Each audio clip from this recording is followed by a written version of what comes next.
नमस्कार, मैं हूँ स्मिता शर्मा और आज की इस कक्षा में आप सभी का बहुत बहुत स्वागत है। और आज हम पढ़ रहे हैं महासागरों और महाद्वीपों का वितरण NCERT क्लास 11th के लिए। तो चलिए आज हम अपनी क्लास शुरू करते हैं। सबसे पहले हम मुख्य बिंदुओं पर चर्चा करते हैं। सबसे पहले हम पढ़ेंगे विश्व मानचित्र पर महासागर एवं महाद्वीप। दूसरा पॉइंट है महाद्वीपीय प्रवाह। तीसरा पॉइंट है प्रवाह संबंधी बल। चौथा पॉइंट है महासागरीय अधिस्थल का मानचित्रण। और पांचवा पॉइंट है महासागरीय अधिस्थलीय बनावट। और छठवें में और लास्ट में हम पढ़ेंगे प्लेट विवर्तनिकी सिद्धांत। तो चलिए अब हम इसे डिटेल में पढ़ना शुरू करते हैं। विश्व को 7 महाद्वीपों और 5 महासागरों में विभाजित किया गया है। तो चलिए हम सबसे पहले देखते हैं महाद्वीप। सबसे पहले है एशिया महाद्वीप। यह विश्व का सबसे बड़ा महाद्वीप है। दूसरा है यूरोप महाद्वीप। तीसरा है अफ्रीका महाद्वीप। चौथा है उत्तरी अमेरिका महाद्वीप। पांचवा है दक्षिणी अमेरिका महाद्वीप। छठवा है ऑस्ट्रेलिया और सातवां है अंटार्कटिका महाद्वीप। ठीक है, तो ये 7 हमारे महाद्वीप हैं। अब हम महासागरों की चर्चा करते हैं। वैसे भी कई बार बता चुके हैं कि हमारे विश्व को 5 महासागरों में बांटा गया है। पहला है आर्कटिक महासागर जो कि सबसे छोटा महासागर है। दूसरा है अटलांटिक महासागर जो कि एस की आकृति में फैला हुआ है। फिर है पैसिफिक ओशियन या प्रशांत महासागर जो कि सबसे बड़ा महासागर है और इसका शेप ट्रायंगल है। ठीक है, उसके बाद है हिंद महासागर। इसका शेप एम जैसा है। और सबसे लास्ट में है सदर्न ओशियन या दक्षिणी महासागर। तो ये हमारी महाद्वीपों और महासागरों की चर्चा हो गई है। अब हम चैप्टर को आगे बढ़ाते हैं। चलिए अब हम बात करते हैं कि पृथ्वी के कितने प्रतिशत भाग पर महाद्वीप हैं और कितने प्रतिशत भाग पर महासागर हैं। तो पृथ्वी का 29% एरिया यानी कि 29% एरिया जो है वो महाद्वीपीय है और 71% एरिया जो है वो महासागरीय है। महासागर और महाद्वीप की अवस्थिति में परिवर्तन के बारे में आज हम डिटेल में जानेंगे। ठीक है, ये तो आपको पता ही चल गया है कि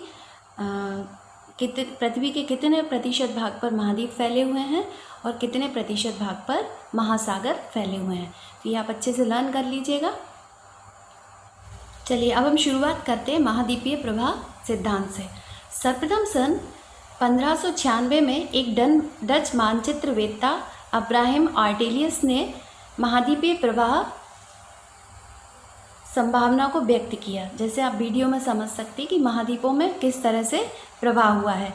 इस संभावना को सबसे पहले डच मानचित्रवेत्ता अब्राहम आर्टेलियस ने व्यक्त किया था। कब किया था? 1596 में। ठीक है, और ये क्वेश्चन भी आ सकता है कि सबसे पहले महाद्वीपीय प्रवाह सिद्धांत की संभावना को किसने व्यक्त किया था। चलिए अब हम आगे बढ़ते हैं। जर्मन मौसमविद अल्फ्रेड वेगनर ने महाद्वीपीय विस्थापन सिद्धांत सन 1912 में प्रस्तावित किया।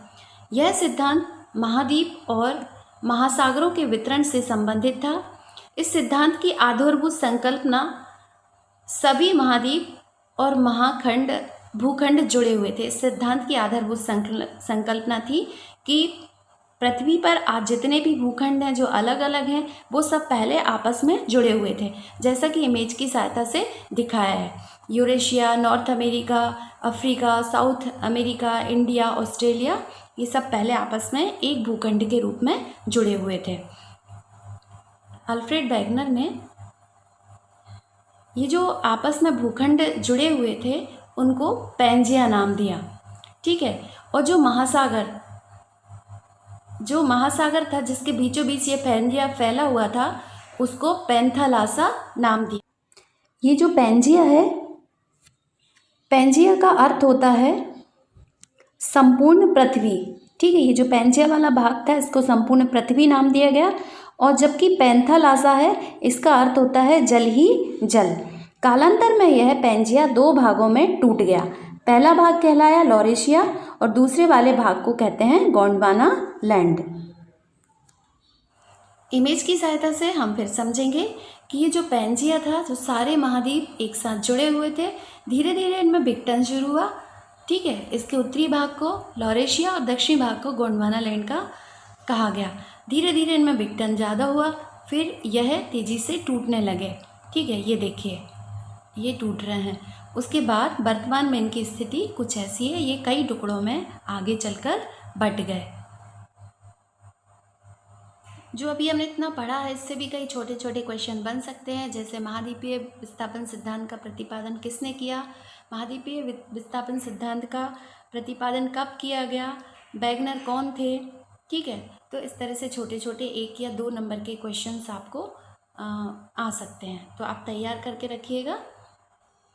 वैगनर महोदय ने महाद्वीपों में विस्थापन के 2 कारण बताए हैं। पहला है पोलर या ध्रुवीय फ्लीइंग बल और दूसरा है ज्वारीय बल। ध्रुवीय फ्लीइंग बल पृथ्वी के घूर्णन से संबंधित है, यानी कि पृथ्वी की जो आकृति है वो पूरी तरह से गोल नहीं है, यह ध्रुवों पर थोड़ी सी चपटी है तथा भूमध्य रेखा पर इसमें उभार है। ठीक है, उभरी हुई है, और ये उभार जो है वो पृथ्वी की घूर्णन गति के कारण ही हुआ है। पृथ्वी अपनी धुरी पर पश्चिम से पूर्व की तरफ घूम रही है और पृथ्वी जो है वो बहुत तेज़ी से घूम रही है, परंतु पृथ्वी पर के मध्य जो महाद्वीप स्थित थे वो इतनी तेज़ी से नहीं घूम पा रहे थे, जिससे कि उनमें विस्थापन प्रारंभ हो गया। ठीक है, यानी कि महाद्वीपों में विखंडन शुरू हो गया।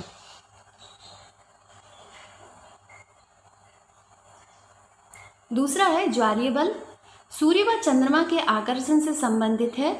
इससे महासागरों में ज्वार उत्पन्न होता है तथा इसके कारण महाद्वीपों में विखंडन प्रारंभ हो जाता है।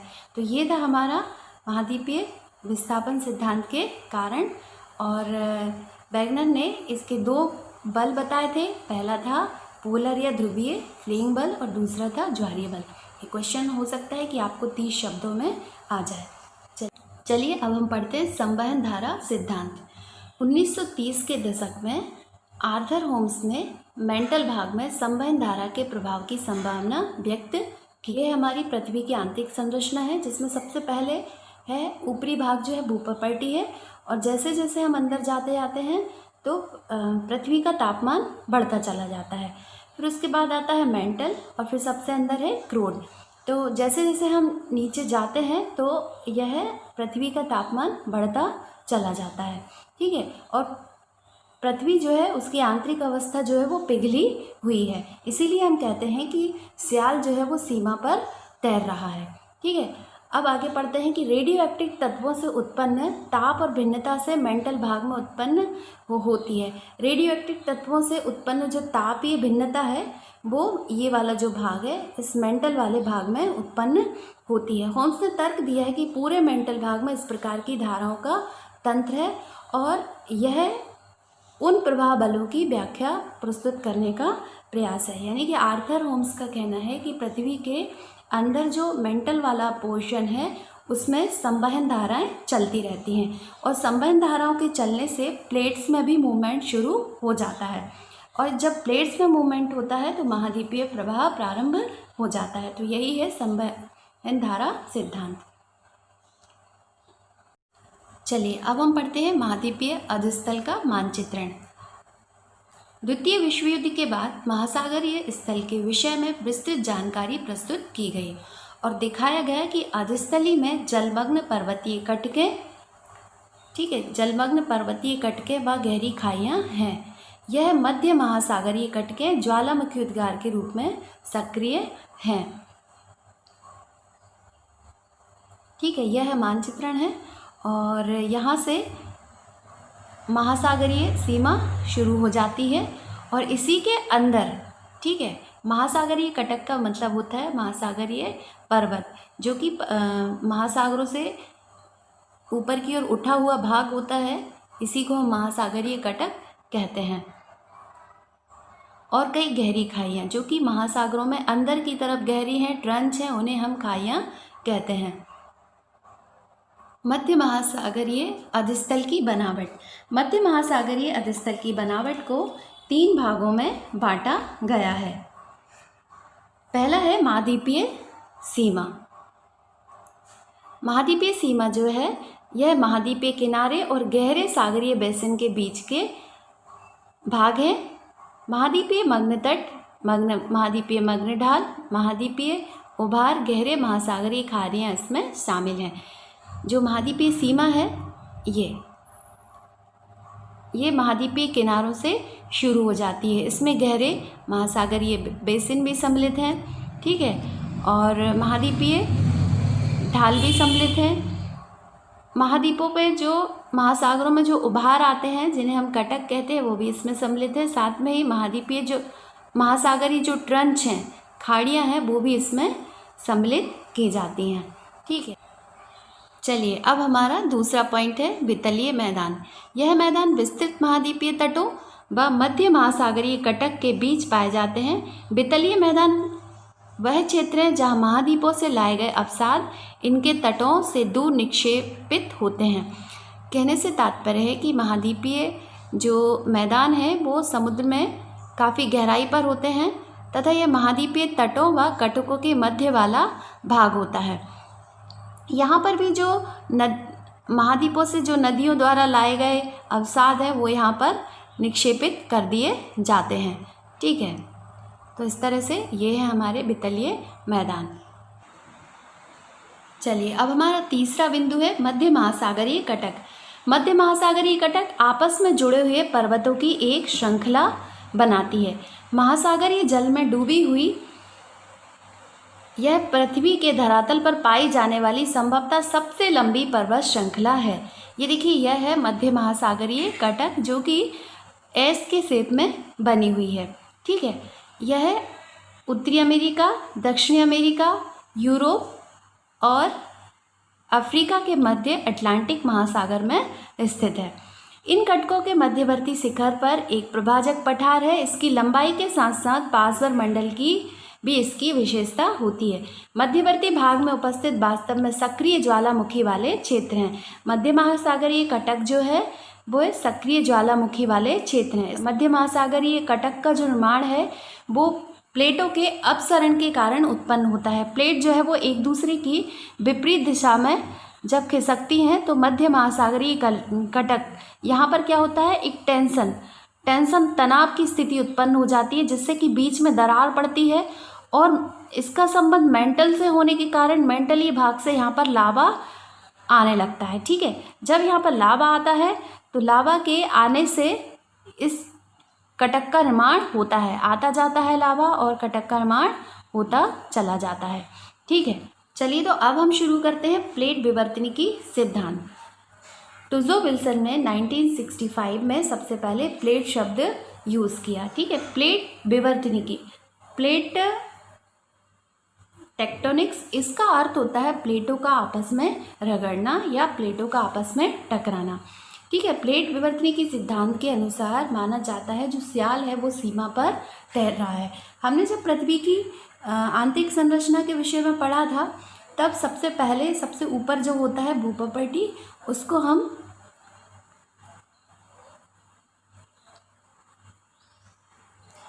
स्याल कहते हैं, जो कि सिलिका और एल्यूमिनियम से बना हुआ है। उसके अंदर वाला जो भाग होता है उसे हम सीमा कहते हैं।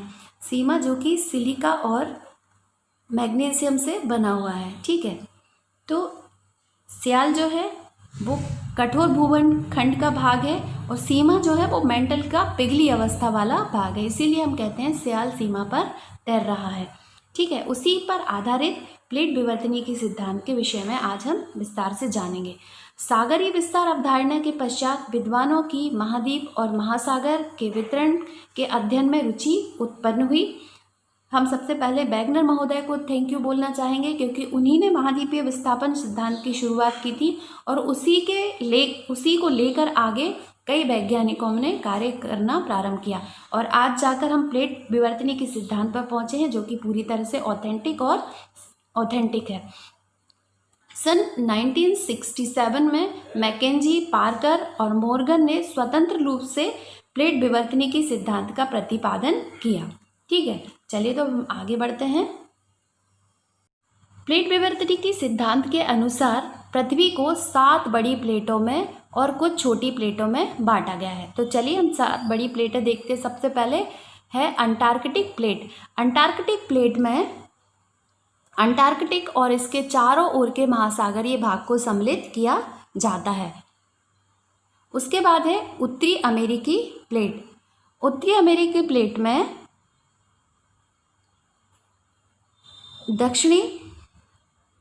पश्चिमी अटलांटिक तल सम्मिलित है तथा दक्षिणी अमेरिकन प्लेट व कैरिबियन द्वीप इसकी सीमा का निर्धारण करते हैं। यह है कैरिबियन द्वीप और ये दक्षिणी जो अमेरिका प्लेट है, ये दोनों इसकी सीमा का निर्धारण करते हैं। इसके बाद है दक्षिणी अमेरिकी प्लेट। दक्षिणी अमेरिकी प्लेट पश्चिमी अटलांटिक महासागर समेत उत्तरी अमेरिकी व कैरिबियन द्वीप समूह से पृथक होती है। ये पूरा जो भाग है ये इसका दक्षिणी अमेरिकी प्लेट का भाग है। उसके बाद है प्रशांत महासागरीय प्लेट। प्रशांत महासागरीय प्लेट जो है ये काफ़ी बड़ी प्लेट है और ये इस भाग में फैली हुई है। अब आती है इंडो ऑस्ट्रेलियन और न्यूजीलैंड प्लेट। ये हमारा इंडिया भी इसमें सम्मिलित है। ये वाली जो प्लेट है ये इंडो ऑस्ट्रेलियन और न्यूजीलैंड प्लेट कहलाती है, ठीक है। और फिर आती है अफ्रीकी प्लेट। इसमें पूर्वी अटलांटिक तल सम्मिलित है। ये है अफ्रीकी प्लेट और इसमें पूर्वी अटलांटिक वाला तल सम्मिलित की है, ठीक है। उसके बाद है यूरेशियाई प्लेट। यह पूर्वी अटलांटिक महासागरीय, इसमें पूर्वी अटलांटिक महासागरीय तल सम्मिलित है। ये है यूरेशियाई प्लेट, ठीक है। चलिए अब हम आगे बढ़ते हैं और चर्चा करते हैं छोटी प्लेट्स की। सबसे पहले है कोकोस प्लेट। देखिए ये छोटी सी प्लेट है कोकोस। दूसरी है नजका प्लेट। कोकोस प्लेट के जस्ट नीचे नजका प्लेट स्थित है। फिर उसके बाद है अरेबियन प्लेट। अरेबियन प्लेट जो है इसके नाम से ही समझ में आ रहा है ये अरब कंट्रीज़ के पास फैली हुई है। फिलीपीन प्लेट, ये है फिलीपीन प्लेट। उसके बाद है कैरोलिन प्लेट, ये है कैरोलिन प्लेट। और फिर सबसे लास्ट में आती है फ्यूजी प्लेट। इसके अलावा भी कई सारी प्लेट्स हैं। संचलन, चलिए आगे अब हम देखते हैं प्लेट संचलन के फलस्वरूप 3 प्रकार की प्लेट सीमाएं बनती हैं। सबसे पहली है अपसारी सीमा। अपसारी सीमा में 2 प्लेट एक दूसरे के विपरीत दिशा में जाती हैं। ये देखिए इन 2 प्लेटों के एक दूसरे से विपरीत दिशा में जाने के कारण इन प्लेट्स के बीच वाले भाग में तनाव की स्थिति उत्पन्न होती है, ठीक है, और नई भूपट्टी का निर्माण होता है। उन्हें अपसारी प्लेट कहते हैं।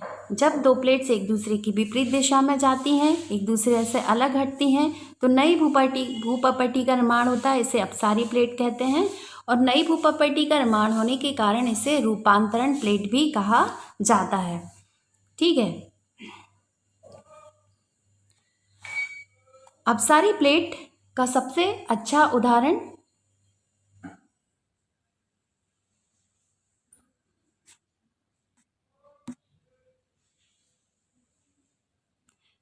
अपसारी प्लेट का सबसे अच्छा उदाहरण मध्य अटलांटिक कटक है। मध्य अटलांटिक कटक जो है वो अटलांटिक महासागर में है और ये एस शेप में फैली हुई है। जब प्लेटें एक दूसरे के विपरीत दिशा में खिसकती हैं, ठीक है, भ्रंशन की क्रिया के कारण इनमें दरार उत्पन्न होती है। दरार उत्पन्न होने के कारण जब ये चट्टान एक दूसरे के विपरीत खिसकती हैं तो यहाँ का जो बीच वाला भाग है उसमें दरार उत्पन्न होती है और नीचे मेंटल से ज्वालामुखी विस्फोट होना प्रारंभ हो जाता है, ठीक है, जिससे यहाँ पर पर्वतों का निर्माण होता है। जैसे कि इसका सबसे अच्छा एग्जाम्पल है हमारी मध्य अटलांटिक कटक। मध्य अटलांटिक कटक में भी अटलांटिक महासागर में जो प्लेट्स हैं, ठीक है, ये जो प्लेट्स हैं यानी कि उत्तरी अमेरिकी प्लेट और दक्षिणी अमेरिकी प्लेट, और यहाँ पर यूरोपीय प्लेट और यहाँ पर अफ्रीकी प्लेट, ये सारी प्लेट्स जो हैं वो एक दूसरे के विपरीत दिशा में मूवमेंट कर रही हैं, जिस वजह से अटलांटिक महासागर में दरार पड़ने से यहाँ पर ज्वालामुखी का उद्भेदन होता है, जिस कारण यहाँ पर पूरे टाइम ज्वालामुखी उद्भेदन के कारण कटक का निर्माण हो रहा है। ठीक है, अब इसके बाद आती है अभिसरण सीमा। अभिसरण सीमा में क्या होता है, दो प्लेट जो है वो एक दूसरे के आमने सामने खिसकती हैं। ठीक है, इसमें जिस प्लेट का घनत्व अधिक होता है वो वाली प्लेट हल्की प्लेट के नीचे चली जाती है। ये जो भारी प्लेट है वो हल्की प्लेट के नीचे चली जाती है। ये जो प्लेट जो खिसकती है तो इसका धसाव सीधा मेंटल तक होता है, जिसके कारण यह मेंटल में जाकर पिघल जाती है, और इसी कारण इस प्लेट को विनाशकारी प्लेट भी कहा जाता है। ठीक है, क्योंकि इसमें एक भाग का विनाश हुआ है।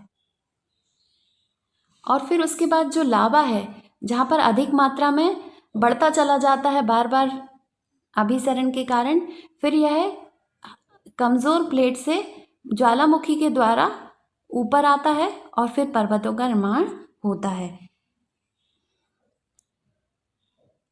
अभिसरण सीमा में अभिसरण 3 प्रकार से होता है। पहला है महाद्वीपीय व महासागरीय व महाद्वीपीय प्लेट के बीच। महासागरीय और महाद्वीपीय प्लेट दोनों के बीच भी हो सकता है। 2 महासागरीय प्लेटों के बीच भी अभिसरण हो सकता है तथा 2 महाद्वीपीय प्लेटों के बीच भी अभिसरण हो सकता है। तो ये था हमारी अभिसरण सीमा। इसके बाद होती है सबसे लास्ट में रूपांतरण सीमा। रूपांतरण सीमा में किसी भी प्रकार का कोई नुकसान नहीं होता है। इसमें ना तो नई भूपापट्टी का निर्माण होता है, ना ही कोई नुकसान होता है, कोई विनाश होता है। इसमें प्लेट जो है वो कुछ इस तरह से मूवमेंट करती हैं, जिससे कि किसी तरह का कोई नुकसान नहीं होता है। रूपांतरण भ्रंश 2 प्लेट की अलग अलग करने वाले तत्व होते हैं, जो सामान्यतः मध्य महासागरीय कटकों के लंबवत स्थित पाए जाते हैं, क्योंकि कटकों को शीर्ष पर एक ही समय में सभी स्थानों पर ज्वालामुखी उद्गार नहीं होते हैं। ठीक है, तो ये थी हमारी प्लेट्स। चलिए, तो ये थी हमारी प्लेट विवर्तनी की सिद्धांत। तो अब हम कुछ आपसे क्वेश्चन पूछना चाहते हैं कि इनका आंसर आप हमें कमेंट्स बॉक्स में भेजिएगा। पहला क्वेश्चन है, प्लेट विवर्तनी की सिद्धांत की अवधारणा किसने प्रस्तुत की। दूसरा क्वेश्चन है, पृथ्वी पर कितनी प्रमुख प्लेटें स्थित हैं। तीसरा है, प्लेट विवर्तनिकी का क्या अर्थ होता है। चौथा क्वेश्चन है, प्लेट विवर्तनी की सिद्धांत किस सन में प्रतिपादित किया गया था। तो ये 4 क्वेश्चन हैं, और इससे पहले भी कुछ क्वेश्चन हमने आपसे किए थे, उनके आंसर भी आपको कमेंट्स बॉक्स में भेजना है। ठीक है, महाद्वीपीय विस्थापन सिद्धांत से संबंधित वो सारे क्वेश्चन थे। मिनट रोक लेना उनको। तो धन्यवाद बच्चों, आशा करते हैं कि आज का वीडियो आपको अच्छे से समझ में आएगा, और जितने भी क्वेश्चंस आपसे पूछे हैं इन सभी के आंसर आप हमें कमेंट्स बॉक्स में ज़रूर भेजिएगा। Thank you. जय हिंद।